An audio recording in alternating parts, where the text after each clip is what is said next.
So here's Arid on the water, 7.3 metre Gallant jet boat, built to 2C, 3C servo specs, highly manoeuvrable, cruises at 22 to 28 knots.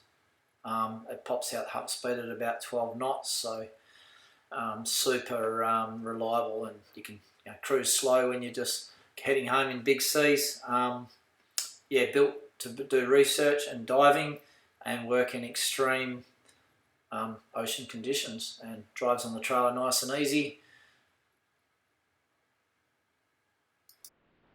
So here we are, this is Arid. It's got a 12-ton hitch.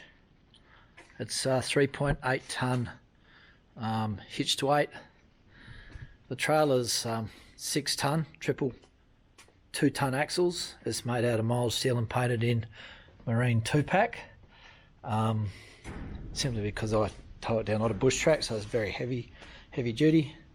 There's my plotter. I've got a Furuno Navnet and a Lawrence 9-inch. The Lawrence 9-inch has a side scan sonar with a transducer there. It's got the ball scuppers, that's the exhaust system. You can see the trim tabs there, QL trim tabs, the blade style. And here's the Hamilton jet here, so big giant jet ski. The back was something we put on afterwards to give it a little bit more lift in the aft and get it up on the plane a bit quicker and carry a bit more load. On the back there's just where I had some a dive hooker and a bit of dive gear. Likes a bit of weight up the back. So that's the jet there. That's it, the jet there. So this is the pontoon at the back, so you can sort of climb on and off really easy. Great for diving because there's no propellers. Yeah, so super safe and easy to get on. So it's got a commercial davit, can lift about 100 kilos over the side. Super stable, big engine down low. Yeah, it's been caught in some pretty bad seas, and it's yeah, you're not going to tip it over. It's super seaworthy. So there's an engine hatch which I'll lift in a minute.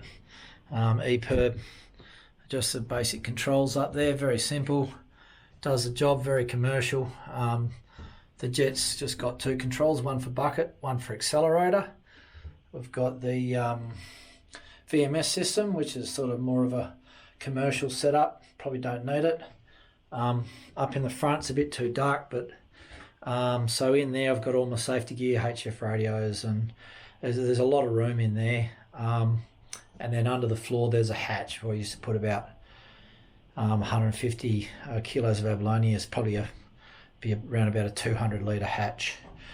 So down here, 250 litres of fuel hides under there, and I'm going to move into the engine bay in a minute. So we've got the engine bay there and the battery boxes up the back with a sealed lid. So here we are in the engine bay. That's a 440 horsepower Yanmar diesel. Super reliable. The engine bay, you could actually add a bit more insulation if you wanted to. I've got insulation in there, it's a bit ratty, but still doing its job.